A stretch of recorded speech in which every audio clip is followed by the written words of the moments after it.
যেখানে নাম সংকীর্তনের ধ্বনি আকাশ ভরেছিল, সেই পবিত্র স্থান শ্রী শ্রী হরিদাস ঠাকুরের পাঠবাড়ি। ভক্তির অমৃতধারা যে স্থানে আজও প্রবাহিত, হরিদাস ঠাকুরের পাঠবাড়ি। ভক্তির শক্তি অনুভব করতে হলে আসতে হবে শ্রী শ্রী হরিদাস ঠাকুরের এই পবিত্র আশ্রয়ে।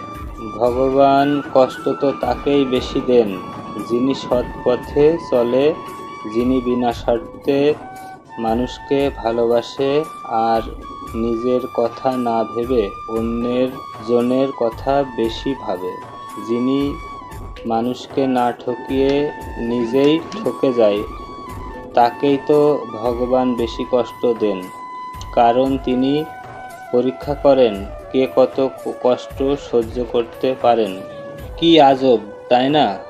মরে গেলে সবাই কাঁদে, আর বেঁচে থাকতে সবাই কাঁদায়। কিছু কথা বাকি ছিল, যেগুলো আর কোনো দিনও বলা হবে না। প্রিয় মানুষগুলো যারা আমাকে বিনা অপরাধে অন্যায়ভাবে দোষারোপ করেছে, তাদেরকে ধন্যবাদ। না হলে আমি নিজেকে চিনতে পারতাম না। আমি তাদেরকে অবশ্যই ক্ষমা করে দিয়েছি, কিন্তু তারা ভেবে দেখুক তারা কি আসলেই ক্ষমার যোগ্য। শূন্য স্থান যেমন সঠিক উত্তর ছাড়া পূর্ণ হয় না, ঠিক তেমনি সঠিক মানুষ ছাড়া জীবনে সুখী হওয়া যায় না।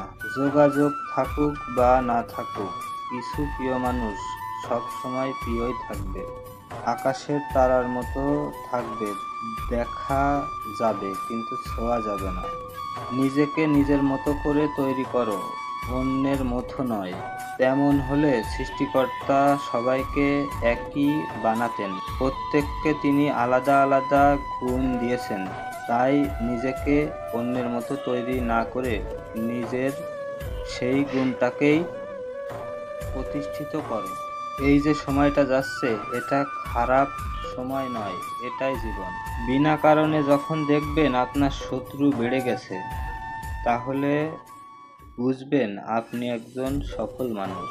কারণ ব্যর্থতায় নয়, মানুষ হিংসা করে সফলতায়।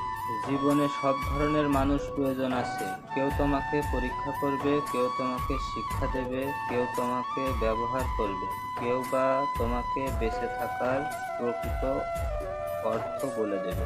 ক্ষমা করেছি বলেই তুমি আজ সুখে আছো। হে ভগবান, এবার আমি তোমার উপর সবকিছু ছেড়ে দিলাম, কারণ তুমি আমার আশা আর তুমি আমার ভরসা।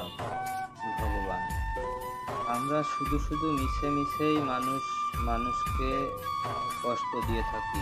সবাইকে একদিন পৃথিবী ছেড়ে যেতেই হবে, এটাই বাস্তবতা। ধন্যবাদ সবাইকে।